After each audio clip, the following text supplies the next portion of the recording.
construction is underway. Everything is back on track. And then, guess what happens? Dun, dun, dun. The enemy shows up on cue, right? We're expecting that. That's totally fine. Look at verse 3. It says this. At the same time, Tattenai, dun, dun, dun, the governor of the province beyond the river, and this other dude and their associates came to them and spoke to them thus. Who gave you a decree to build this house and to finish this structure? They also asked them this. This is my favorite part. What are the names of the men who are building this building? We're taking names. We're writing them down. But look at verse 5. The eye of their God was on the elders of the Jews, and they did not stop. This is good, right? Did not stop them until the report should reach Darius, and then the answer be returned by letter concerning it, right? They did not stop. This is really good news. So, Tattenai, who is this guy? This guy is a Persian official, okay? He's a Persian official. He is on patrol because Persia is in charge of the province of Israel and Judah because they took over, right? They're the world powers on this scene, and they took over. So Persia has patrols to make sure that everybody is in line, that stays in line, and that's who Tattenai is. He tried the same exact thing that the enemy tried before. He tried to get them to stop working with discouragement and with fear by intimidation. It's exactly what we saw the enemy do last time, right? It's an old tactic. Here's the thing, like we talked about, the enemy doesn't have a lot of diverse weapons. He just uses the same thing over and over and over until it doesn't work. And then he pulls another arrow. So he's going to try the same arrows he tried last time, which was discouragement and fear, but it didn't work. What was another tactic, pop quiz, that the enemy used last time that worked?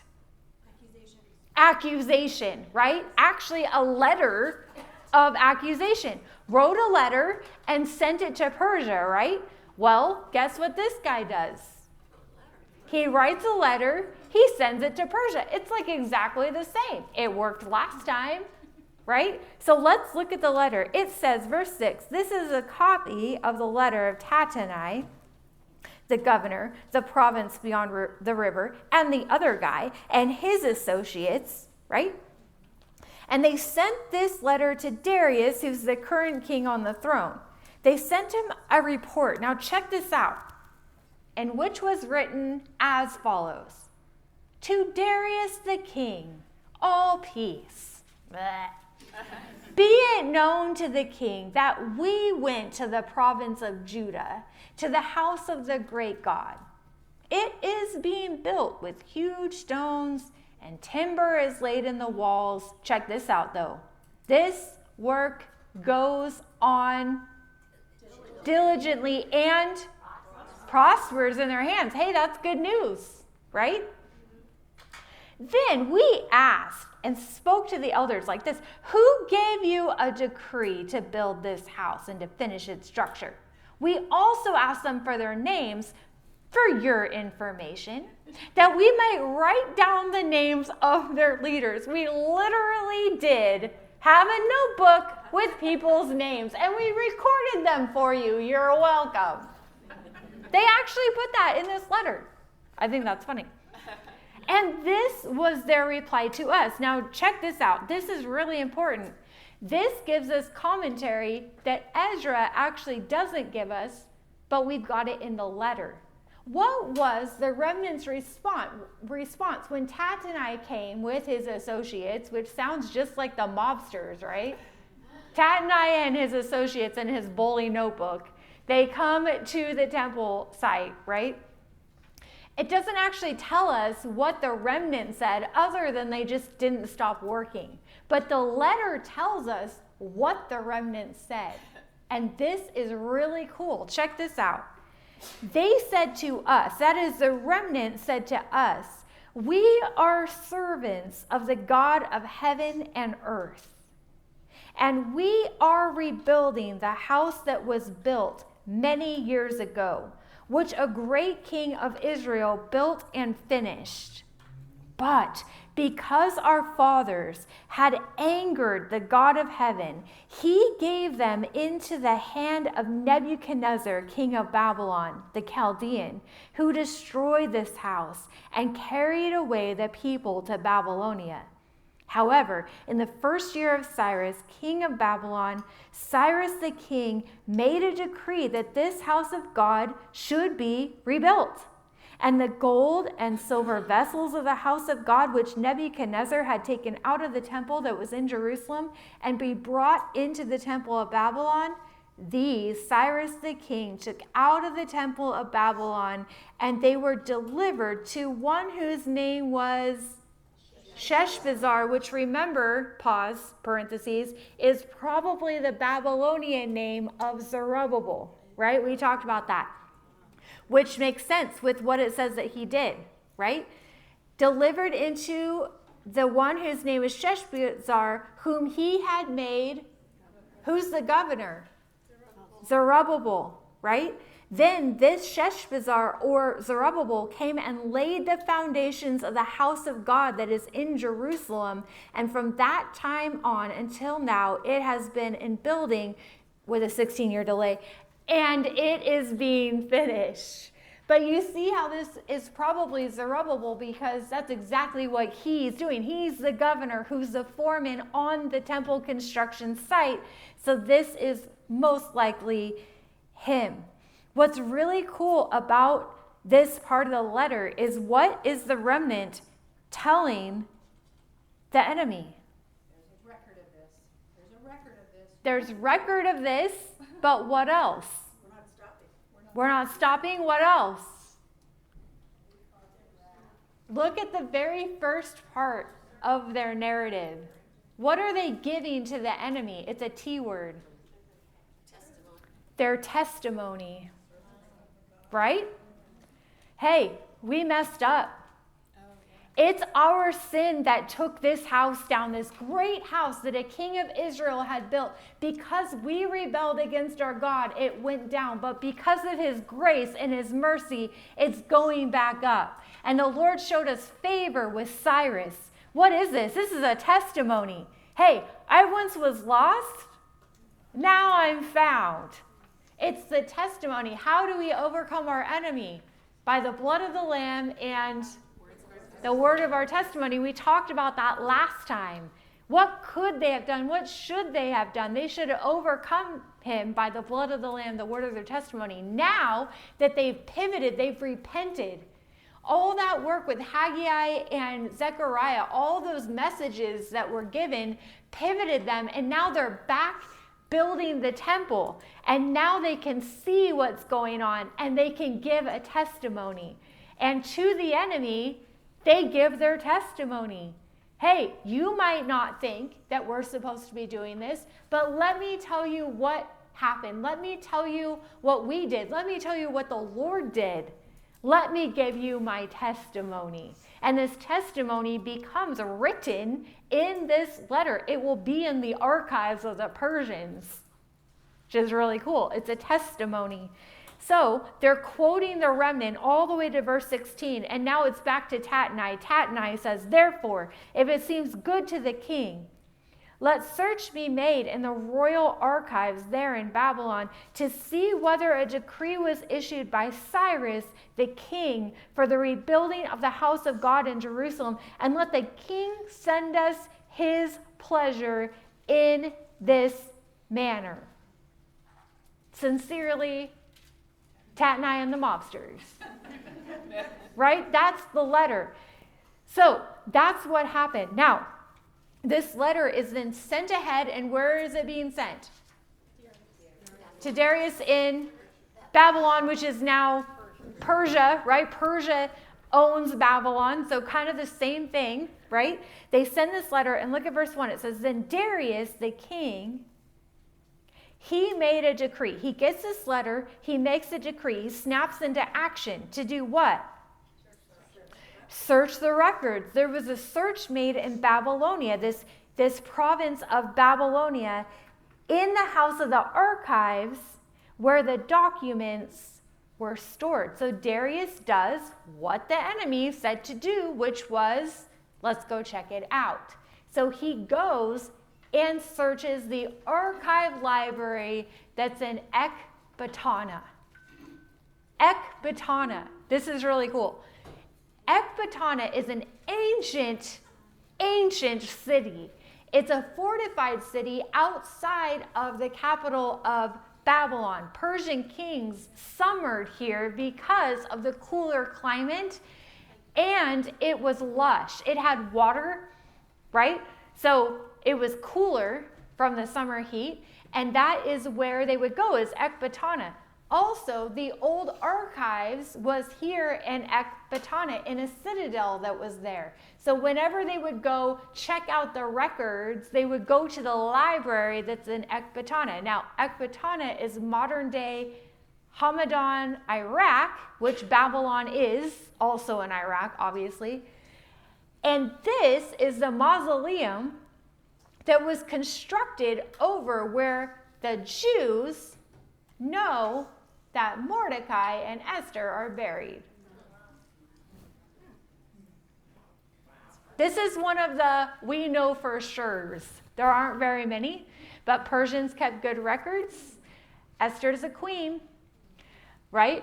Mordecai was his visitor. They had this status of burial, and they built this thing over it, so it would be underground, but you can actually tour it. In fact, it's one of the very important pilgrimage sites for the Jews today. Not that many would probably go there, unless if you were an Iraqian, but that's where they are. So, little history lesson. I love that. We're going to talk about Esther in a minute. Look at verse 2. It says this. So in Ecbatana, that place, the citadel that is in the province of Media, check this out. A scroll was found. A scroll was found, and then it was written. Now what's really cool is in this citadel is where they found the Cyrus cylinder. Do you guys know about the Cyrus cylinder? It's a cylinder of stone, and it's got engraved in it writing, and in that engraved writing, part of it is the edict that Cyrus gave to the remnant before they left Babylon, giving them permission to go and all the goods that were going with them. So we are actually going to listen to this letter.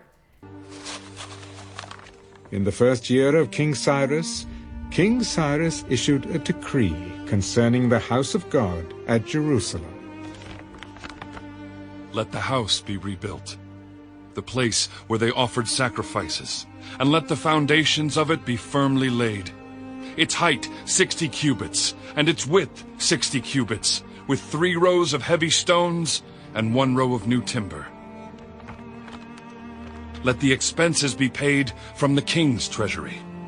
Also let the gold and silver articles of the house of God, which Nebuchadnezzar took from the temple which is in Jerusalem and brought to Babylon, be restored and taken back to the temple which is in Jerusalem, each to its place, and deposit them in the house of God.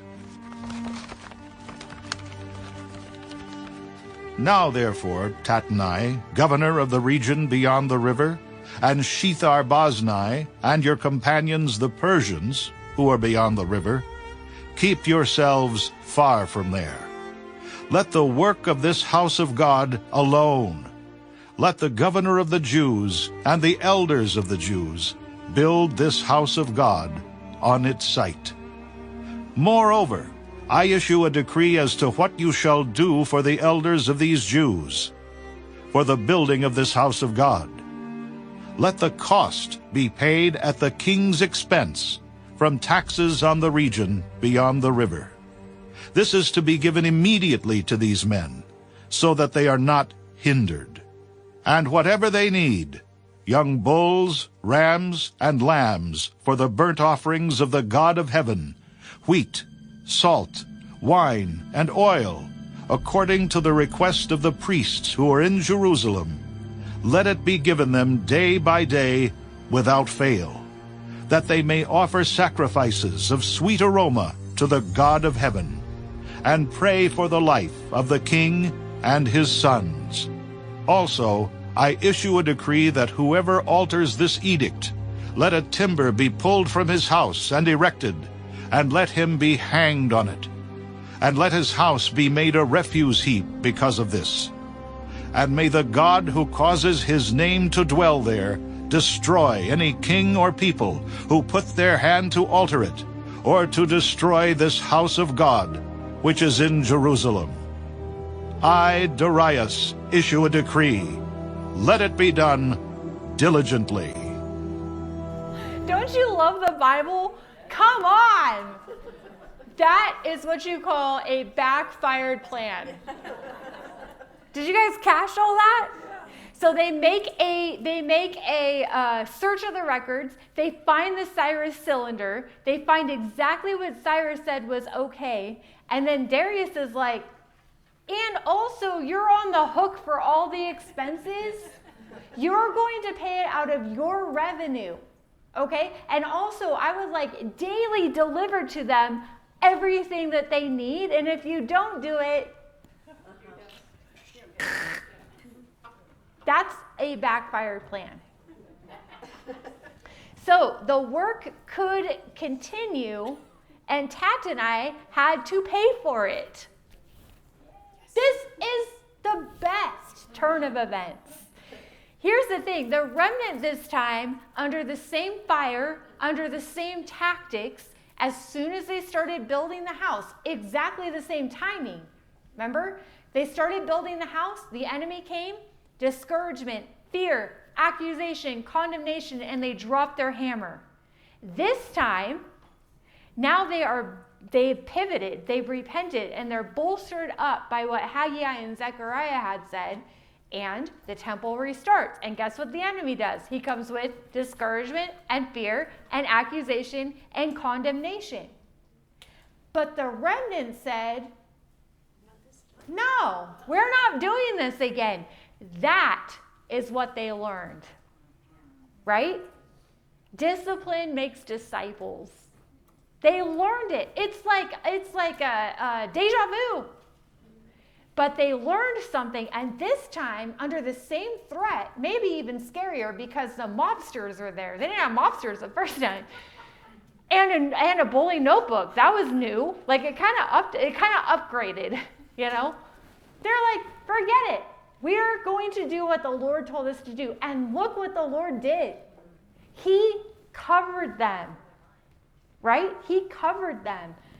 We wish they would have done this in the first place. But it's a lesson that they learned. And that is really, really cool. It really is. Look at verse 13. So, check this out. This is a big moment. I have this bursting, I have it all underlined and highlighted with bursting neon lights. I don't know how that works, but check this out. Verse 13. Then, according to the word sent by Darius the king, Tattenai and his mobsters did with all diligence what Darius the king had ordered. Look at verse 14. And the elders of the Jews, what'd they do? Built and prospered through the prophesying of Haggai and Zechariah, and they finished their building. This is a huge moment, you guys. They finished their building. What building? The temple is up and built. Isn't that rad? By decree, check this out. Look at the order. By the decree of who? Nope. Uh-oh. Bible tools. The God of Israel. Check it out. Look at it in order. They finished the building by decree of their first authority and Cyrus, their second authority, and Darius. Do you see the order? God's decree. Who providentially moved on Cyrus to decree, who providentially moved on Darius to decree, but ultimately God decreed, and they finished what the Lord told them to do. And, verse 15, this house was finished on the 3rd day of the month of Adar in the 6th year of the reign of Darius. I love this. Remember what, what's his name? Zechariah said in his, I'm so foggy, you guys. I'm trying to think. What he said about Zerubbabel. Remember the trees and the light and the source? Remember all that? Not by might, not by power, but by your spirit, said the Lord. Remember that? And he said, Zerubbabel, right now, this is a mountain. And you can't get over it. But one day, I'm going to make it a plain. Remember that? And you will, Zerubbabel, one day put a capstone on that thing and say, grace, grace to it. Remember that? This is that day.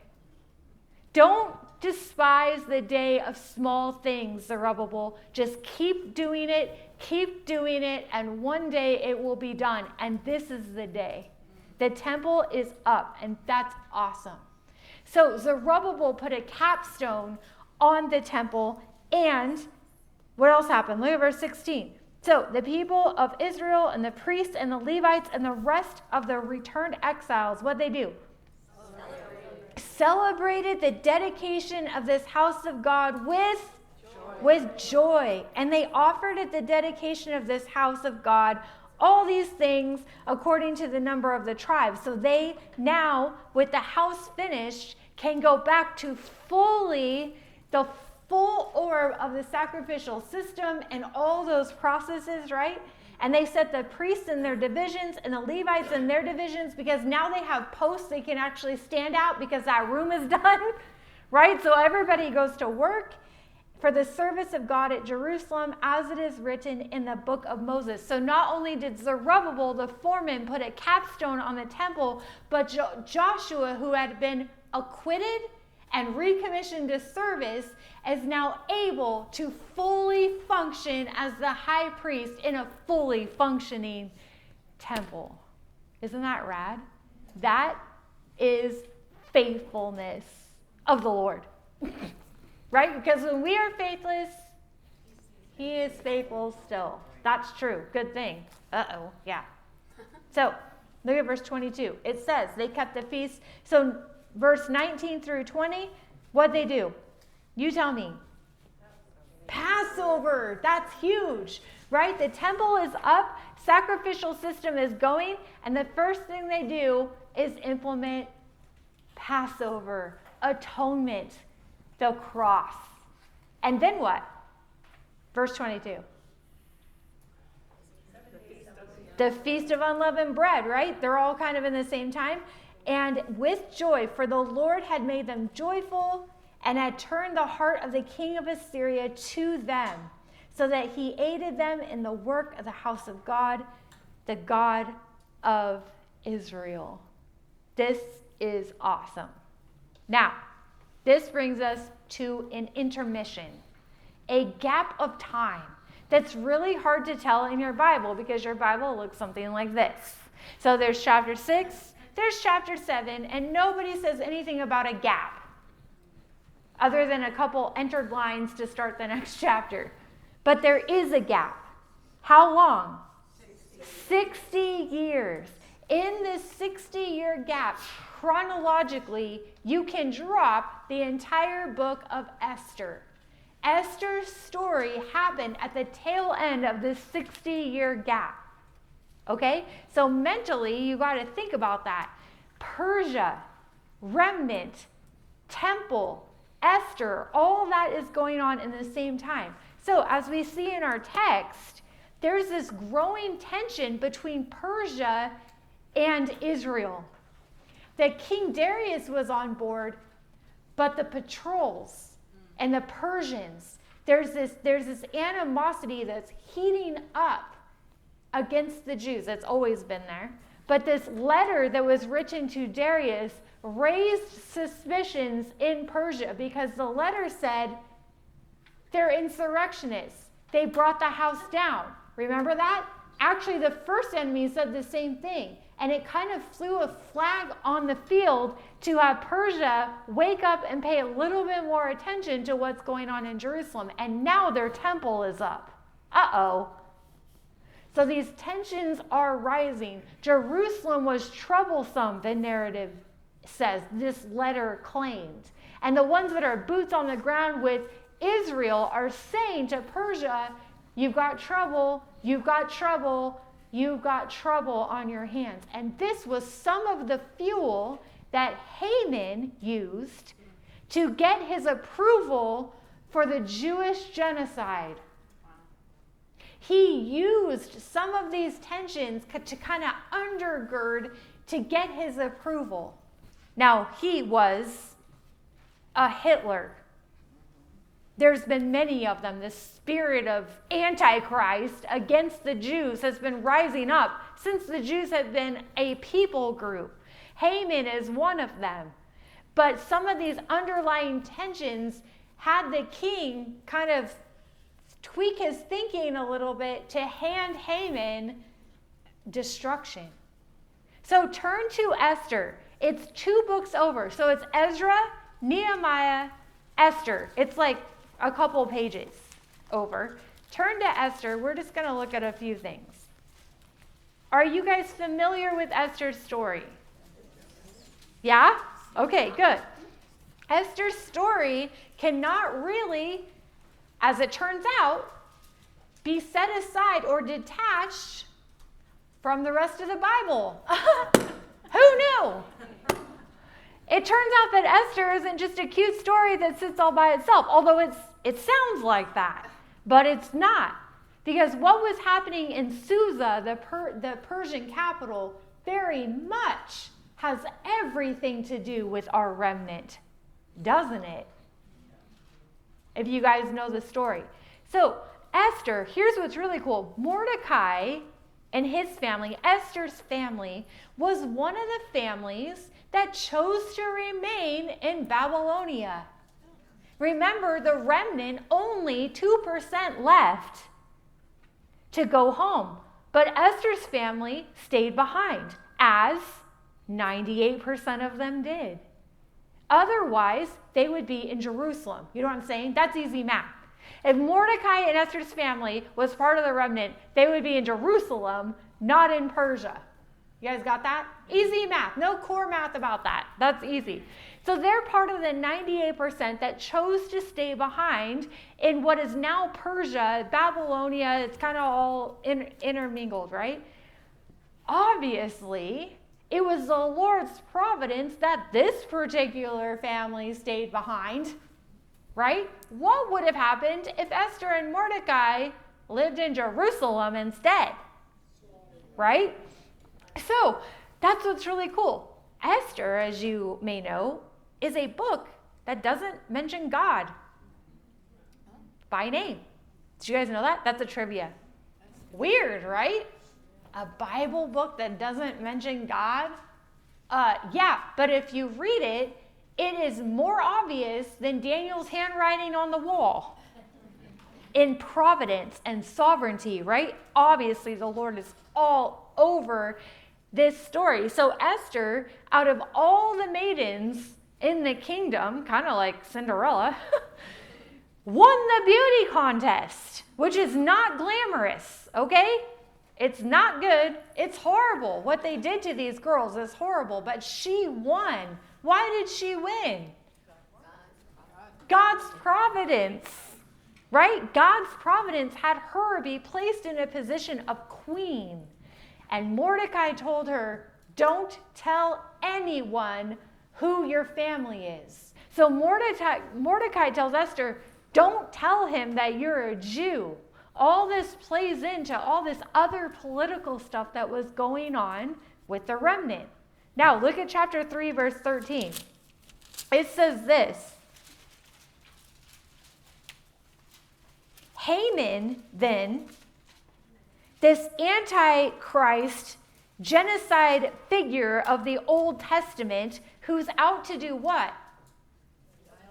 destroy the Jews, right? Which the enemy had been trying to do since the beginning of time. You guys know that, right? Like the garden. Remember the garden? That was a while ago. From then, he's been trying to thwart. Why? Okay, question. Why is the enemy literally hell-bent on destroying God's people? Why? Because of Jesus, right? If there's no tribes, if there's no Jews, there's no Mashiach. There's no Jesus. That's what he's trying to avoid. Because he was told at the garden, he will cut your head off. Remember that? And ever since then, he's been trying to destroy the seed of Messiah. And that is why these kind of Antichrist figures periodically through the word keep popping up. Why? Because the enemy's trying to destroy the coming Messiah. That's what Esther is about. That's what the Bible's about. The Bible is about Jesus. All of it. All of it. All of it. Ouch. All of it. I can't be wild tonight. It's really hard to sit still. All of it is. So, Haman, you got to read this story, but Haman, chapter 3, verse 13, it says that letters were sent by couriers to all the king's provinces. Pause. How many is all? All. Who does Jerusalem belong to? Persia. I mean God. But who's in charge? Who's earthly in charge? Persia, which means, easy math again, Jerusalem is the king's province.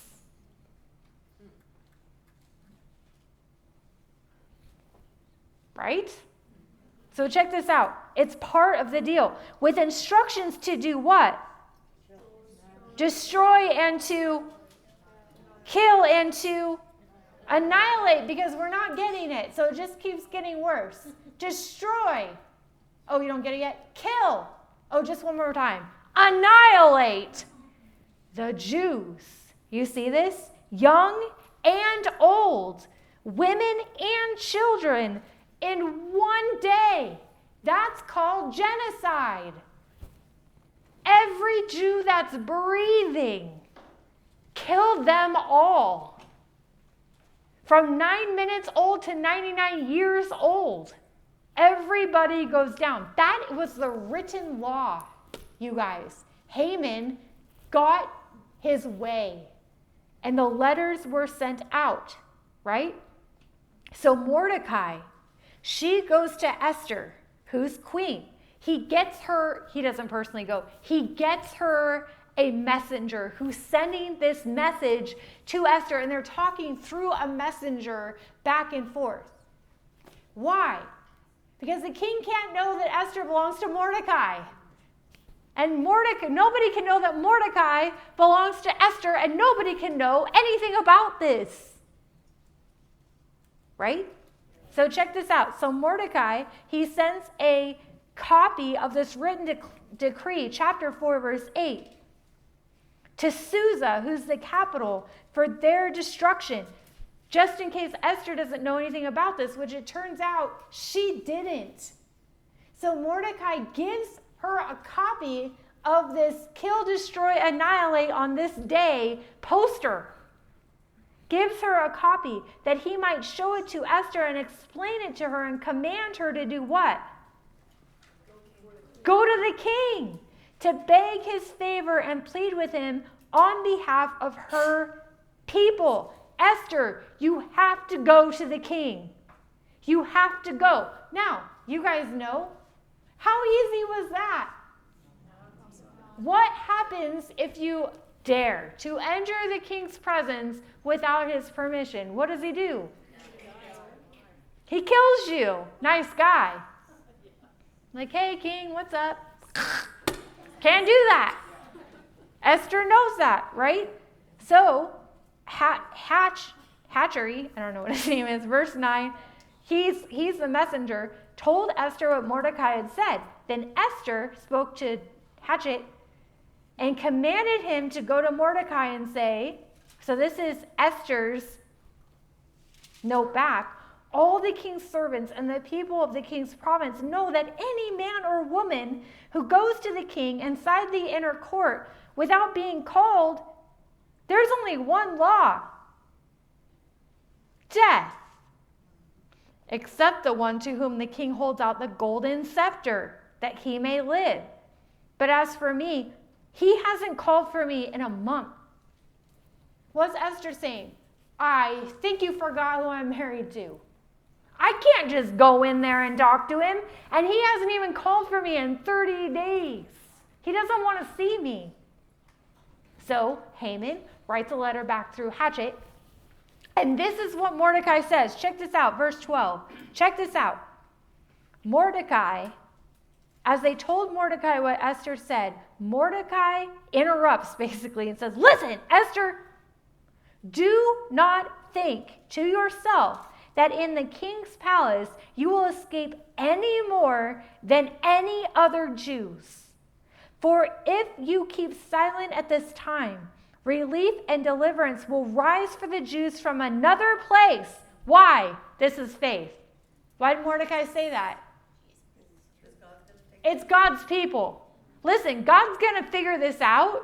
It's going to come from somewhere, Mordecai says, right? But you and your father's house, we're going to die. We're going to die. We're going to perish. And who knows? This is a verse everyone knows. Who knows whether you have not come to the kingdom for such a time as this? That's true.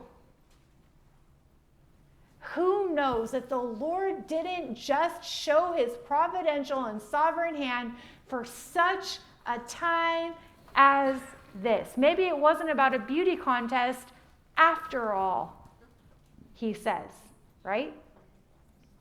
So, if you know the rest of it, everything turns out fine, right? It's a great story, but here's what's cool about it. It's all intertwined with our remnant. All of it. And what's really cool is this family who chose to stay behind, the Lord used them mightily to thwart the enemy's plan. Providentially. From Susa, which is really cool. So her influence didn't stop there, and she's going to make another cameo appearance for us later with Nehemiah, so stay tuned for that. That's like a commercial. So that's it for that. So that's Esther. Now, here's what we need to do. We have to shift our thinking, because here's the timeline. You've got the completed temple, right? Down the 60 years a little bit is Queen Esther. And then Ezra comes on the scene. Ezra, who this book is named, we actually haven't seen him yet. You're like, where is Ezra? Who's Ezra actually? Oh, he's coming up right now. And so we have to say goodbye to all of our friends. Zechariah's gone. Haggai's gone. Zerubbabel's gone. Joshua's gone. They're all dead. They're all with the Lord. Now, from 6 to 7, it's abrupt, because we have been boots on the ground with all these people for 6 chapters, and then all of a sudden they've disappeared. Where did they go? They're in heaven, because it's 60 years. So we have to mentally go, like that. That's what you do. So all their leadership, their original leadership is gone, right? The high priest, the foreman, the prophets. You've got a new batch. You've got a new school going on. It's a new generation. You've got children and grandchildren of the original pilgrims without a lamp to lead them. Really. They're just doing their thing. They're just going about their business. I'm sure Zerubbabel and Joshua had set them up and trained them, and everything's going, but there's nobody that's actually named as leader. They're all dead. But the Lord had someone in the bullpen, and he is cool. He is a man after my own heart because he is equipped exactly for what they need. So check out chapter 7, verse 1.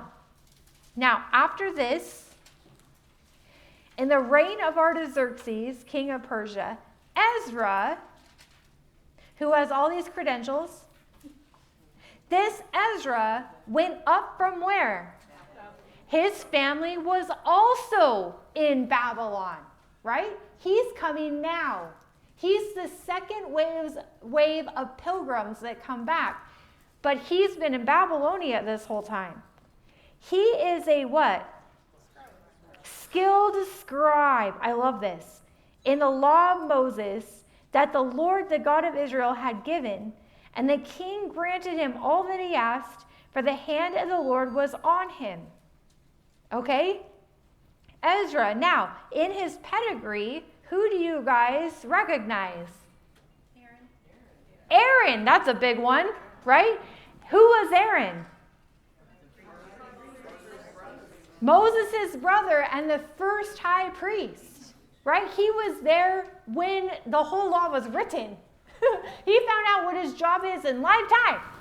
The Lord's like, here's your job description because no one's done it before, right? High priest Aaron. He is a direct descendant of Aaron, which all the high priests had to be. But this makes him high priest. He can be. He's qualified to be the high priest. That's pretty cool, right? So he has been stirred up to go to Jerusalem, and he's purposed and he's prepared for the task. Ezra is a Bible character that no one talks about. Has anyone even heard of Ezra other than it's a book of your Bible? Not really. Do you know that he's second in importance only to Moses for the Jews? He is the coolest guy. We're going to talk about it. So, his lineage is what? Good. It's very good. It's good. Good genes. Good DNA. He's from who? Aaron. Okay, and his skills are what? What it tells us. He's a scribe. Okay, he's a scribe. Scribes devoted themselves to the study, to the instruction, to the tutoring of the Torah, the law, the 5 books of Moses. Okay, that's what they dedicated their time to. Now, within the boundaries of Babylon, there's no temple, obviously, right? So where would a scribe work? Well, Ezra got created. Ezra, in captivity, was the one who pioneered these meeting rooms that the New Testament and beyond has called synagogues. He's the one who made that up. He's the one who did that. So he would gather 10 men who would study at these synagogues, and they would discuss the scriptures and pray. They still do it today. But he's the one who came up with that because he's like, well, there's no temple, so let's get creative. And he's the one who started synagogues. That's pretty cool. For Ezra had done what? Set his heart to do what? Study the law of the Lord and to do it and to teach it, right? The statutes and the rules in Israel. Now, Bible Tools class students, that's all of you right now. Do you guys see the progression? What are the 4 verbs? I cheated. What are they? Set, study, do, teach. Do you see the progression? Set. Progression is a tool we're going to learn. Set, study, do, teach. Right? In that order. Has to be in that order. Set, in the Hebrew, this word means prepared, fixed, established. Prepared, fixed, established. That's what set means. So he set his heart, right, or he prepared his heart, or he fixed his heart, or his heart was established. For what?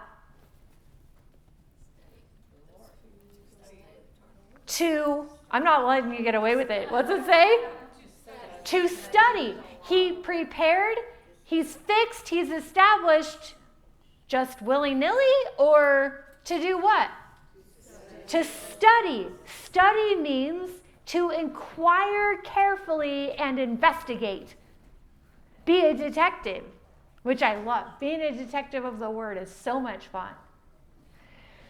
To inquire carefully, he really put his whole self into it. He's really thinking about it. Inquire carefully, investigate, okay?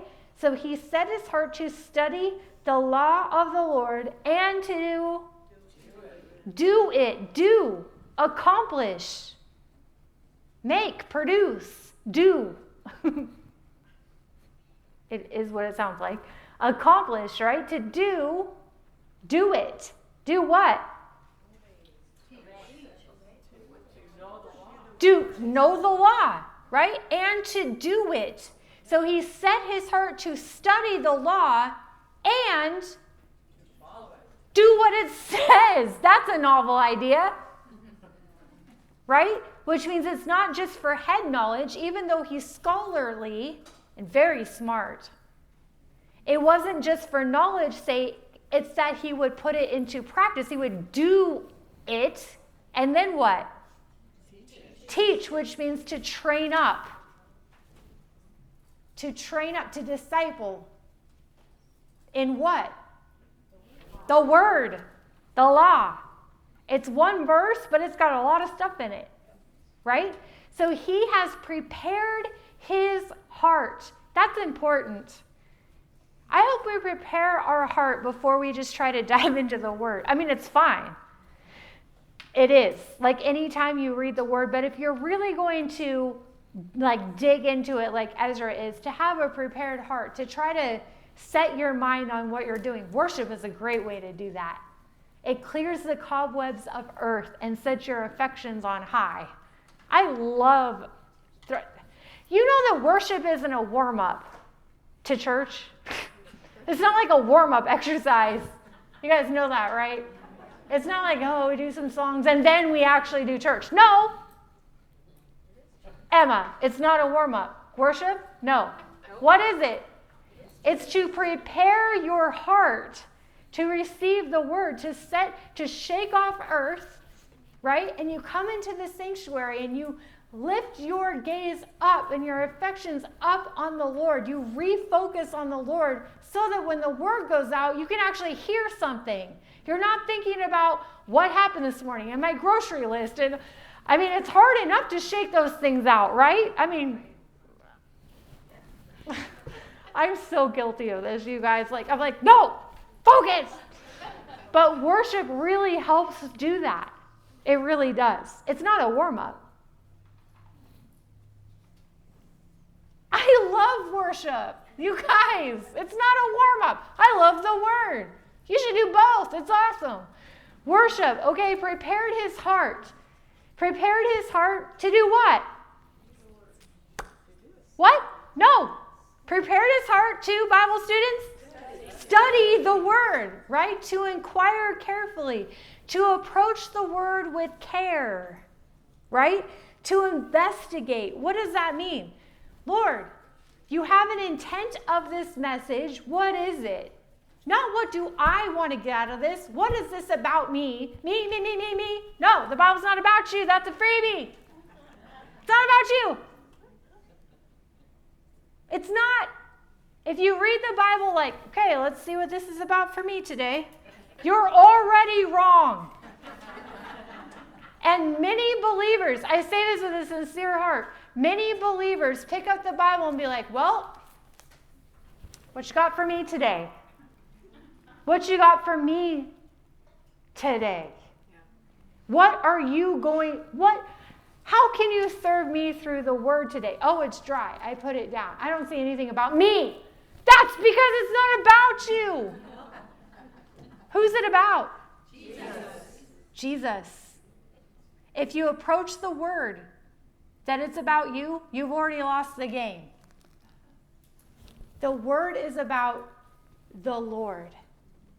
It's about him. It's a gift that he put in our laps, that we would know his nature and his character. He's trying to teach us about him, not about ourselves. Here is who I am. And in light of the truth of who I am, how do I conform into that image? Now you can apply. If the Lord is that, or he did that, or he said that, or he disciplined that, if that's his nature and character, then oof, I'm looking in a mirror. How do I adjust? How do I pivot? How do I respond? But you're responding to him, not you in the word. I'm sorry, America. It's not about you. So much of the new church is me, me, me. It's not about you. It's gross, okay? My back doesn't even hurt anymore. It's gross. It's about the Lord.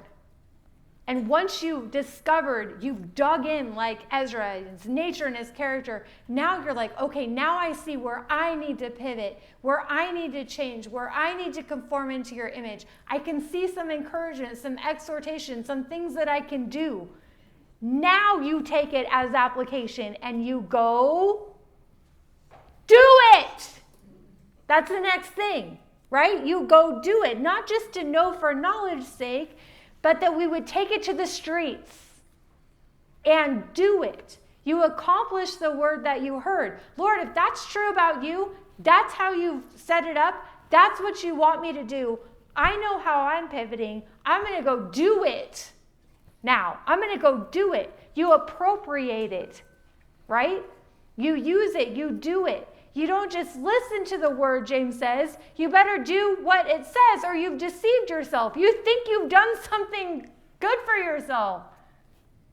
You got to do it, right?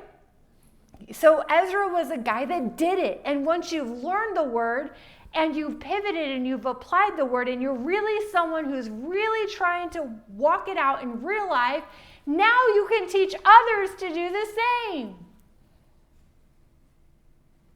What'd Paul say? Follow me as I follow Christ. I would never say that.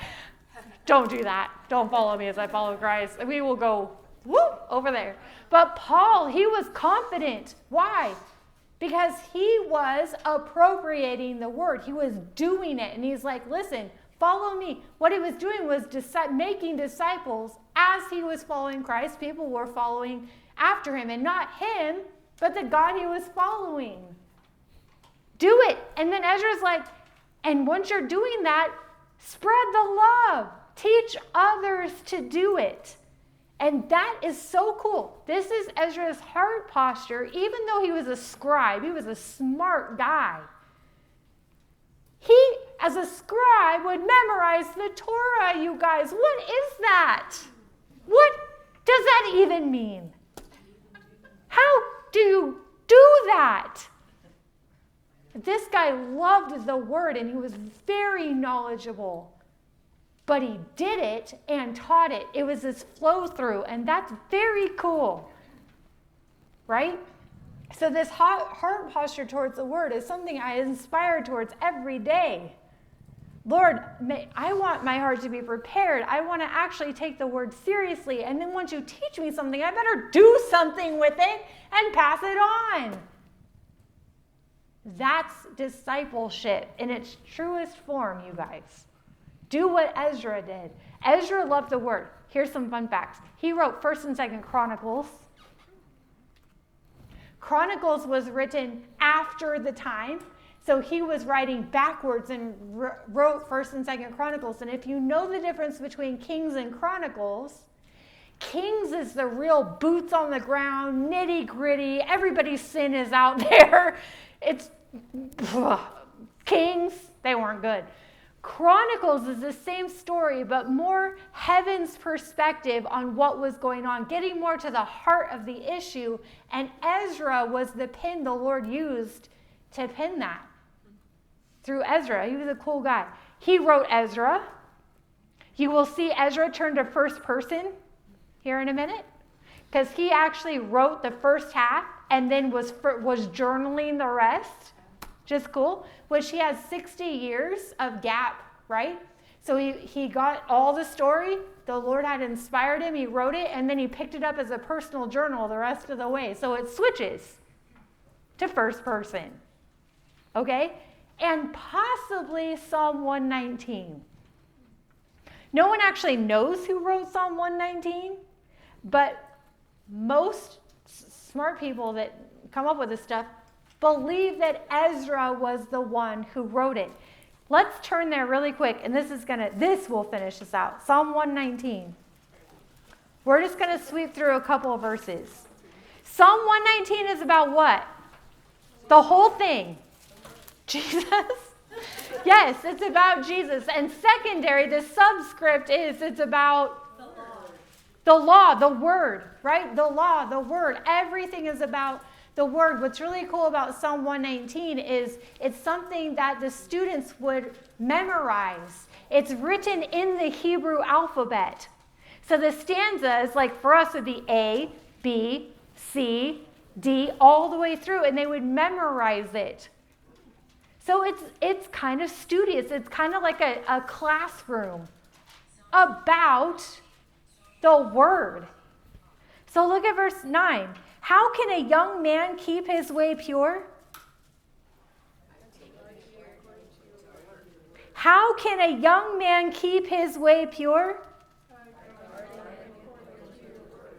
How do you stay pure? You guard your heart with the word, right? Guard your heart with the word. Let's look at another one. Verse way over here, 97. Oh, how I love your law. It is my meditation all day. Do you guys know what meditation means? What is it? Kinda. Okay, so in Hebrew, the word meditate or, what's this one? Meditation? I was like, what is it? Mediation? I don't know why I was thinking that.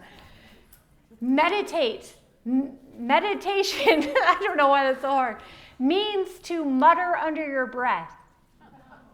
To mutter under your breath. So literally to keep the word always in your throat or always talking, like to meditate on the word is to always have it flowing through your mouth. So Psalm 1 says that you meditate on the word day and night, and the one who does that is planted like a tree, right? So to mutter it, to just always have it. So he says, I love your law. I just mutter on it all day long. Don't you love that? Verse 103, how sweet are your words to my taste, since I'm muttering it in my mouth all day long. It's also sweet, sweeter than honey. He says, it's just a sweet thing to always have the word on your lips. Verse 14, 114, you are my hiding place and my shield. I hope in your word. Verse 117, you hold me up that I may be safe and have regard for your statutes continually, right? Verse 130, the unfolding of your words gives light. It imparts understanding to the simple, right? It's a lamp unto our feet and a light unto our path. Regardless of whether Ezra wrote this or not, it echoes his heart posture for the word, the entire thing. And it's in an alphabet, and it's memorizable. It screams Ezra. I like to think he wrote it. But it's all about the word. He not only read the word, but he did the word. He practiced it, he lived it out, and then he taught those around him. That's Ezra. We're just introducing ourselves to our new main character, Ezra. So Ezra left Babylon armed with a letter from Artaxerxes, okay, for safe passage, because it takes how long to get to Jerusalem from Babylon? 5 months, okay, like forever. And along the way, he picks up Persian riches. Okay, he's got this letter where he's picking up some supplies along the way. He's got the Torah in hand, which we have not seen the remnant bring that out. Ezra is going to bring it with him, the word, the law, and 2,000 understudies. 2,000 priests in training he's bringing with him, who have been trained in the word. Watch out, remnant. They're coming at you.